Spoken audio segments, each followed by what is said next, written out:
Welcome everyone on Study Hub, me Ritesh Singh and आज हम लोग नंबर सिस्टम के पार्ट 3 में स्टडी करेंगे। बारे में टॉपिक्स जो आएंगे वो डिस्कस किया जाएगा जैसा कि पिछली वीडियोस में डिस्कस किया गया था। तो आज का हमारा जो टॉपिक है वो है operation on real numbers. Real numbers में दो बातें आती हैं, ये हमने पिछले वीडियोस में डिस्कस किया था। रेशनल नंबर आते हैं और इरेशनल आते हैं, ठीक है। ये दोनों चीज़ें जो होती हैं वो रियल नंबर्स में आती हैं। Integers, natural numbers, whole numbers, सभी चीज़ें जो होती हैं वो रियल नंबर्स में आती हैं। तो उनको मिला करके रेशनल और इरेशनल बनाया गया था। तो हमें इन्हीं के रेशनल और इरेशनल के बेसिक ऑपरेशन के बारे में स्टडी करना है। अब रेशनल और इरेशनल के बेसिक ऑपरेशन में जाएंगे तो प्रॉपर्टीज़ के बारे में स्टडी करने का। प्रॉपर्टीज़ के बारे में अर्लियर क्लासेस में आपने स्टडी किया था। प्रॉपर्टीज़ यही होती हैं कम्यूटेटिव, डिस्ट्रीब्यूटिव और एसोसिएटिव लॉ। इसमें दो से जो होते हैं वो रेशनल नंबर होते हैं और इरेशनल नंबर्स भी होंगे, तो हमें उन्हीं के बारे में स्टडी करना होगा। तो first of all commutative, associative और डिस्ट्रीब्यूटिव लॉ एडिशन और मल्टीप्लिकेशन पे ही अप्लाइड होता था। ये कुछ इस तरह से होता था कम्यूटेटिव लॉ कि 1/2 इंटू 3 इंटू 3/4 ऐसे था। तो इसको हम ऐसे भी दिखा सकते हैं कि 1/2 इंटू 2/3 इंटू 3/4। ये ऐसे भी इक्वल होगा, इक्विवेलेंट की कैटेगरी कुछ इस तरह से दिखाई देती थी। तो ये जो चीज़ें थी वो दो पे ही अप्लाई होती थी, मल्टीप्लिकेशन और एडिशन पे। तो ये प्रॉपर्टीज़ को ये फुलफ़िल करते हैं। तो अभी हम लोग यहाँ पर एडिशन और मल्टीप्लिकेशन, सब्ट्रैक्शन, डिवीज़न, इन सब के बारे में स्टडी करेंगे कि रेशनल नंबर और इरेशनल नंबर के बारे में। तो अभी फ़िलहाल इस टॉपिक को ज़रा स्टार्ट करते हैं। रेशनल्स विथ अब इनकी अपनी कैटेगरी है addition, subtraction, multiplication and the number division. Division में हमें क्वोटिएंट मिलता है, ठीक है। तो क्वोटिएंट के बारे में भी यहाँ पर डिस्क्राइब करते हैं कि हाँ क्वोटिएंट हमें मिलता है डिवीज़न करने के बाद। मल्टीप्लिकेशन में प्रोडक्ट मिलता है। ध्यान दीजिएगा, टू रेशनल नंबर्स को ऐड करते हैं तो हमें थर्ड जो उसका रिजल्ट मिलता है वो भी एक रेशनल नंबर ही मिलता है। जैसे कि 1/2 + 1 2 हम ऐड करते हैं, ठीक है। तो आप एलसीएम के मेथड से इसको ऐड करेंगे। 2 और 3 का एलसीएम जो होता है वो 6 होगा। 2 से डिवाइड करते हैं, 6 को 3 मिलता है हमें क्वोटिएंट। उस 3 से हम इसका न्यूमरेटर मल्टीप्लाई करते हैं, 3 × 3। 3 से डिवाइड किए 6 को तो हमें मिला 2 क्वोटिएंट। और उस 2 से इस 2/3 के न्यूमरेटर 2 में मल्टीप्लाई करते हैं तो 2 × 2 = 4 हो गया। 3 + 4 ऐड किए तो 7/6। और 7/6 जो है वो भी P/Q के फॉर्म में है, वेयर Q डजंट इक्वल 0। तो इस रेशनल नंबर की जो कंडीशन है उसको वो फुलफिल करता है, यानी कि दो रेशनल नंबर को आप ऐड करेंगे तो आपको जो रिज़ल्ट मिल रहा है वो भी रेशनल नंबर ही होगा। ये बात हमें याद करनी है, यही ध्यान देनी है कि हाँ दो रेशनल नंबर्स को हम ऐड करते हैं, 2 या 3 या मोर ओवर 2, 2 से ज़्यादा रेशनल नंबर्स को आप ऐड करते हैं तो उसमें आपको रिज़ल्ट रेशनल नंबर ही मिलना है। सेम यही कंडीशन आपको सब्ट्रैक्शन में भी है। 2/3 - 1/2 करेंगे तो कुछ इस तरह से ये कंडीशन मिलेगी। 6 4 - 3 1/6। जो रिज़ल्ट मिल रहा है वो भी क्या होगा, रेशनल नंबर ही मिलेगा। अब बात करेंगे हम मल्टीप्लिकेशन में भी आप दो रेशनल नंबर्स को मल्टीप्लाई करते हैं। 5/4 इंटू 2 आप मल्टीप्लाई कर लीजिए। अगर यहाँ पे कैंसिल हो सकता है तो इसे हम कैंसिल कर देते हैं। इसके HCF से 2 और 4 का HCF 2 होता है तो 2 × 1 = 2, 2 × 2 = 4। तो हमें कुछ अब इस तरह से मिला 5/2 इंटू 1/3। फर्स्ट ऑफ ऑल हम जिसको कैंसिल कर सकते हैं उनके सिंपलेस्ट फॉर्म में ला सकते हैं तो उनके सिंपलेस्ट फॉर्म में उन्हें ला देते हैं। उसके बाद ही उनका हम मल्टीप्लाई करते हैं, प्रोडक्ट फॉर्म करते हैं। या प्रोडक्ट आप फॉर्म भी कर सकते हैं। दूसरा भी तरीका है कि डायरेक्टली आप 5 का मल्टीप्लाई 2 में कर दीजिए, 10 आ जाएगा, ठीक है। 3 में कर दीजिए, 12 आ जाएगा। फिर वहाँ पे उनके HCF से उनको डिवाइड करिए और सिंपलेस्ट फॉर्म में ला सकते हैं। इतना करना होता है, ठीक। आप अगर 10/12 भी लिखते हैं तो भी सही है, उनके सिंपलेस्ट फॉर्म में लिखते हैं तो भी वो चीज़ें सही ही हैं। तो अब 5 × 1 किए तो हमें मिला 5 और 2 × 3 = 6। अब 5 और 6 दोनों क्या हैं, इनका HCF 1 ही होगा। इनका HCF क्या होगा, 1 होगा। तो 1 से आप इनको डिवाइड करेंगे तो हमें 5/6 ही मिलेगा। तो इसलिए ये सिंपलेस्ट फॉर्म में है। सिंपलेस्ट फॉर्म में ला देना ही हमारा लास्ट आंसर होता है, उसके बाद उसको हम सिंपलेस्ट में नहीं कर सकते।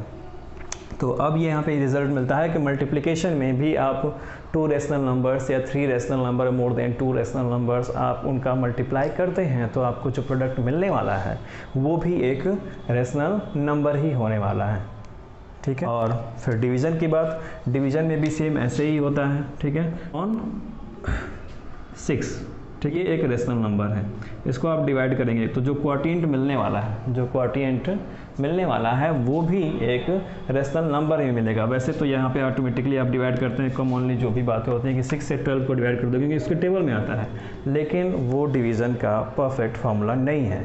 इसका फार्मूला है कि आप 12 और 6 का HCF फाइंड करो, वो आपको मिलेगा कितना, 6, ठीक है, 6 and 6 से आपको डिवाइड करना पड़ेगा, 6 2 जा 12 और 6 1 जा 6, ये है आपका आंसर 2/1।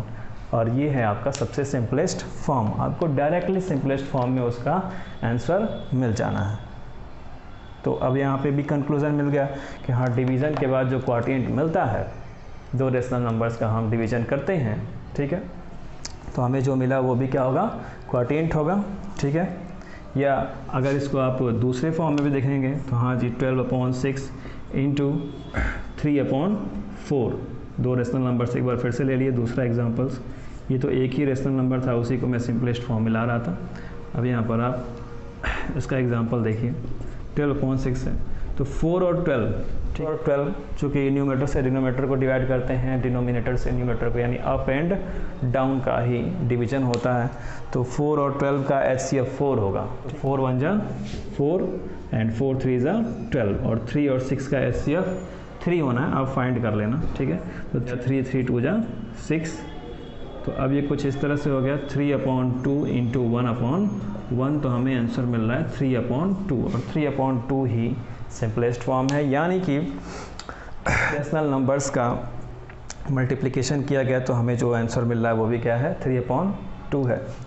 अब लास्ट आते हैं, इसका डिवीज़न करते हैं, ठीक है। डिवीज़न ज़रा ध्यान से देखिएगा, इन्हीं नंबरों का 12/6 डिवाइडेड 3/4, तो 12/6 हो गया। डिवीज़न को हम मल्टीप्लाई में चेंज कर देते हैं, जब मल्टीप्लाई में चेंज करते हैं तो इसका रेशनलाइजेशन हो जाता है।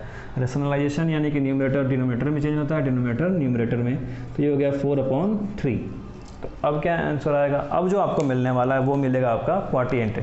ये जो 3/2 मिला था ये था आपका प्रोडक्ट, क्योंकि यहाँ पे हम मल्टीप्लाई कर रहे थे, डायरेक्टली मल्टीप्लाई कर रहे थे, लेकिन अभी क्या करने वाले हैं, इनका हम डिवीज़न करने वाले हैं। तो डिवीज़न के बाद, डिवीज़न वो डायरेक्टली नहीं होता है, वो चेंज होता है यहाँ पे रेशनल नंबर्स में, वो मल्टीप्लाइंग में चेंज होता है, तो जिससे आप डिवाइड करने वाले होते हैं, जो डिवीज़र आपका होता है, ठीक, उसका रेशनलाइजिंग होता है। रेशनलाइजिंग के बाद हमें 3/4 4/3 मिल गया, ठीक है, 1 से डिवाइड करते हैं, ठीक है, डिवाइड करते हैं तो फिर वो चीज़ डाउन हो जाती है। तो अब 3 और 12 का HCF 3 और 3 1 जा 3 3 4 जा 12, और 4 और 6 का HCF 2 होता है, तो 2 2 जा 4 2 3 जा 6। अब ये कुछ इस तरह से हो गया, जरा मैं डिवीज़न की बात हो रही है, डी नंबर, ठीक, मिलता है वो क्वोटिएंट होता है। मैंने कहा कि 12/6 डिवाइडेड 3/4, तो ये हो गया 12/6 मल्टीप्लाइंग 4/3, जो ये डिवीजर था इसका रेशनलाइजिंग हो गया। रेशनलाइजिंग के बाद ये 4/3 हो गया, तो 3 1 जा 3 3 4 जा 12, 3 और 12 का HCF 3 होता है, और 4 और 6 का HCF 2 होता है, तो 2 2 जा 4 2 3 जा 6। तो अब ये कुछ मिला 4/3 इंटू 2/1। अब इसे हम किसी से कैंसिल नहीं कर सकते हैं, जिससे भी कैंसिल करेंगे तो कैंसिल करने के लिए हमें उसका HCF फाइंड करना पड़ेगा, और वो HCF 1 होगा, तो इसलिए वो अपने सिंपलेस्ट फॉर्म में ही है, 4/3 और 2/1। तो अब यहाँ पे हम न्यूमरेटर का मल्टीप्लाई न्यूमरेटर में, डिनोमिनेटर का मल्टीप्लाई डिनोमिनेटर में कर देते हैं, तो 4 2 जा 8 और 3 1 जा 3। ये जो आया यही आपका क्वोटिएंट है, ठीक है, डिवीज़न के मेथड के अकॉर्डिंग, ठीक है। अब ये इसको हम क्वोटिएंट कहते हैं, और ये जो मिला ये भी हमें P/Q के फॉर्म में है, वेयर Q डजंट इक्वल 0, जहाँ पे Q 0 नहीं हो सकता, यहाँ भी 0 नहीं है, 3 ही है, ठीक है। ये आपका टॉपिक था कि रेशनल्स विथ रेशनल्स के साथ जब हम बेसिक ऑपरेशंस करते हैं तो हमें फाइंड क्या होता है, कंक्लूजन क्या मिलता है, ठीक है। अब बात करेंगे हम जरा इरेशनल नंबर के बारे में, ठीक है। इरेशनल नंबर का इरेशनल नंबर के साथ बेसिक ऑपरेशन किया जाए तब क्या आंसर मिलता है, ज़रा उस पर ध्यान दीजिएगा, कंक्लूजन ही जानना है। ये एग्जांपल्स हैं। तो सेकंड नंबर टॉपिक है इरेशनल्स विथ इरेशनल्स। एडिशन की बात करते हैं। फर्स्ट इरेशनल नंबर में लिखा √5 प्लस √3। तो √5 और √3 को आप ऐड करने जाएंगे तो आप इसको डेसिमल एक्सपेंशन में ही इसको ऐड कर पाएंगे, नहीं तो आपको ऐसे ही इसे दिखाना होगा। ठीक है, जब आप इसका दिखाते हैं तभी आप इनको एक साथ एक टर्म में लिख पाएंगे, नहीं तो आपको इन्हें दो ही टर्म में लिखना पड़ेगा और ये ऐसे ही रहेंगे √5 प्लस √3। तो आपको जो कंक्लूजन मिला, जो रिजल्ट मिला, दो इरेशनल नंबर को आप ऐड कर रहे हैं तो जो आपका रिजल्ट मिल रहा है वो भी आपका इरेशनल ही है। ये इरेशनल है। सेम ऐसी ही चीज़ आपको सब्ट्रैक्शन में भी मिलनी है। ठीक है, √5 माइनस √3, इसे भी आपको कंक्लूड करना होगा। एक टर्म में आप फाइंड करना चाहते हैं तो आपको इसका डेसिमल एक्सपेंशन राइट करना होगा और तब आप उसे सब्ट्रैक्ट कर सकते हैं, √5 का डेसिमल एक्सपेंशन और √3 का डेसिमल एक्सपेंशन। तो यहाँ से भी आपको जो रिजल्ट मिल रहा है वो भी इरेशनल नंबर ही मिलने वाला है। चेक करेंगे हम जरा मल्टीप्लिकेशन के बारे में। नेक्स्ट है इसमें टर्म जो है वो है मल्टीप्लिकेशन, दो इरेशनल नंबर्स का मल्टीप्लिकेशन। √5 और √3 ही लेते हैं, दोनों इरेशनल नंबर हैं। तो आप इनका मल्टीप्लाई करेंगे तो वो कुछ इस तरह से हो जाएगा 5 × 3, जो आपको मिल रहा है वो भी क्या है √15। ठीक है, ये भी क्या है एक इरेशनल नंबर ही है। ठीक है, इरेशनल नंबर। आप इनका डिवीजन जब करने जाएंगे, डी नंबर डिवीजन, तो उसके बाद जो क्वाटिएंट मिल रहा है, डिवीजन में जो है क्वाटिएंट वो आपका रेशनल भी हो सकता है और इरेशनल भी हो सकता है। तो फिलहाल अभी देखते हैं 15 अपॉन √5। √15 को डिवाइड करने का √5 से, तो √15 को हम √5 × 3 लिखते हैं और ये √5 है। तो इसको एक्सपेंड करेंगे तो √5 × √3 हो जाएगा और नीचे √5 है। इन दोनों का HCF √5 ही होगा, तो ये कैंसिल होंगे 1 और 1। तो आपको जो रिजल्ट मिल रहा है √3, यानी ये क्या मिला आपको इरेशनल नंबर ही मिला। ठीक है, अब अगला जो टॉपिक होगा वो होगा इरेशनल नंबर का रेशनल के साथ बेसिक ऑपरेशन किया जाए। बेसिक ऑपरेशन यही होता है, मल्टीप्लिकेशन, एडिशन और सब्ट्रैक्शन। तो अब इसमें बात करेंगे हम इरेशनल नंबर्स का रेशनल नंबर्स के साथ, रेशनल्स विथ। फ्रेंड्स अब ध्यान दीजिए, rational with irrational number. Rational जो P/Q के फॉर्म में होगा और ये P/Q के फॉर्म में नहीं होगा। ये होना है और ये नहीं होना है। तो अब बात करते हैं फर्स्ट नंबर टॉपिक जो है इसका एडिशन। ठीक है, रेशनल को इरेशनल के साथ जब आप ऐड करते हैं 2, ये रेशनल नंबर है और √3 जो है वो इरेशनल नंबर है। तो रेशनल को इरेशनल के साथ आप जब ऐड कर रहे हैं तो ये चीज़ें क्या हो जाएंगी, इरेशनल ही मिलने वाली हैं। ये कंक्लूज़न, क्योंकि इसको आपको जब ऐड करना होगा तो √3 का डेसिमल एक्सपेंशन आप राइट करेंगे, तभी आप इसको एक टर्म में ला पाएंगे, नहीं तो ये 2 टर्म में ऐसे ही दिखेगा, 2 + √3 रूट है उसका। सेम यही चीज़ आपको सब्ट्रैक्शन में भी दिखाई देनी है, 2 - √3। आप माइनस भी तभी आप कर सकते हैं जब आप उसका डेसिमल एक्सपेंशन लिखेंगे। तो यहाँ भी आपको जो रिज़ल्ट मिलना है वो इरेशनल नंबर ही मिलना है। अगर डेसिमल एक्सपेंशन करके राइट भी करेंगे और सब्ट्रैक्ट कर ले जा रहे हैं तो वो आपको जो मिलेगा वो नॉन टर्मिनेटिंग ही मिलने वाला है। ठीक है, तो यहाँ से भी जो रिजल्ट निकला है वो इरेशनल निकलेगा। वो जो डेसिमल एक्सपेंशन का माइनस करेंगे तो वो नॉन टर्मिनेटिंग निकलेगा, तो नॉन टर्मिनेटिंग की वजह से फिर वो इरेशनल हो जाना है। ठीक है, नॉन टर्मिनेटिंग की वजह से वो इरेशनल हो जाएगा। ये भी क्या हो जाएगा, इरेशनल नंबर हो जाना है। अब जो थर्ड टॉपिक जो है वो आपका है मल्टीप्लिकेशन।